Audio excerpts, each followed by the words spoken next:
Našel jsem v krabici starýho kocoura, vlastně ne kocoura, ale kabel, co se kroutí jak aura.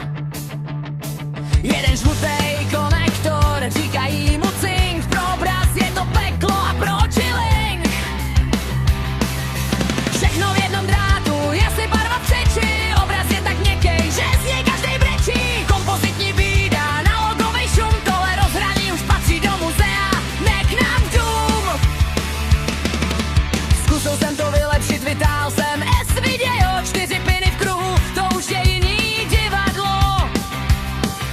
Jasná barva zvlášť, Y a Cčko, ostrost trochu stoupla, už to není Bčko, ale pořád je to analog, co rušení se bojí, nemoderní doce ti to za to nestojí. Odsynčte pohadený kamelovej svět, seřad si to v hlavě, ať to víš hned, si že dole pak zvíci ho znáš, v gále je za ním, když tam počítač dáš.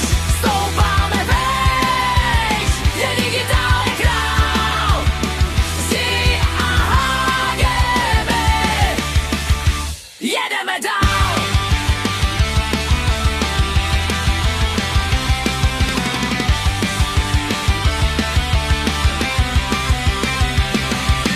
Pak tu máme dek a modrej starej známý, posílá tam RGB, ale na loď má rány. Dlouhej kabel, špatnej stín, obraz začne plavat na to rozhrání. Už dneska nechceš nikde sázet, za to si, to je profík v akci. Po košialu data letí, žádný zmatky v redakci. Kilometr kabelu a signál pořád drží, v televizi žně všem rekordy boží.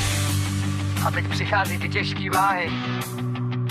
Moderní doba a HDMI, jeden kabel na všechno. Obraz, zvuk i povely.